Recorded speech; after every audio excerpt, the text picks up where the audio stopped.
দ্বিতীয় প্রশ্ন হচ্ছে, প্রস্রাবের ছিটা গায়ে আসলেই কি শাস্তি হবে, নাকি তা থেকে পবিত্রতা অর্জন না করে আল্লাহ তাআলার ইবাদত করলে শাস্তি হবে? হ্যাঁ, সুন্দর প্রশ্ন করেছেন।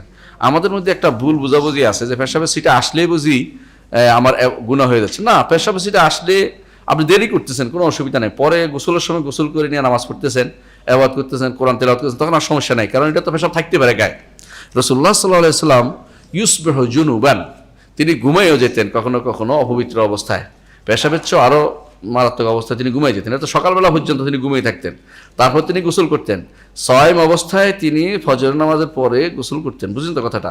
এর অর্থ হচ্ছে যে তিনি ফজর নামাজের সময় গোসল করতেন। এর অর্থ হচ্ছে তিনি রাসূলুল্লাহ সাল্লাল্লাহু আলাইহি ওয়াসাল্লাম তিনি রাসূলুল্লাহ সাল্লাল্লাহু আলাইহি ওয়াসাল্লাম যদি এটা করে থাকেন তো আপনার জন্য এই অবস্থায় থাকাটা হারাম নয়। অর্থাৎ আপনার পেশাব গায়ে সিটা লাগছে বলেই আপনার গুনাহ হয়ে যাচ্ছে, কথা এরকম না। পেশাব সিটা লাগছে, এখন আপনি এটা পবিত্রতা অর্জন করতে হবে। কখন?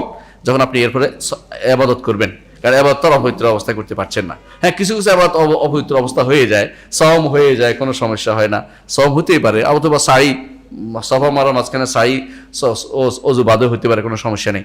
তো এগুলিতে আপনার এমনি পেশাব লাগলেও আপনার হয়ে যাবে। কিন্তু সলাৎ যেহেতু লাগবে, কোরআন তেলাওয়াতে লাগতেছে দুইটা, আর তোয়াফে লাগতেছে তিনটা, এই তিন জায়গায় আপনাকে অদুসহ করতে হচ্ছে।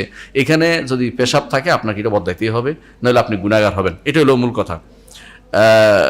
নামাজের সময় গিয়ে পবিত্র হয়ে অজু করে নামাজ আদায় করলে তার কোনো গুনাহ হবে না? গুনাহ হবে না। নামাজের সময় অজু করে পবিত্র হলে কোনো গুনাহ হবে না।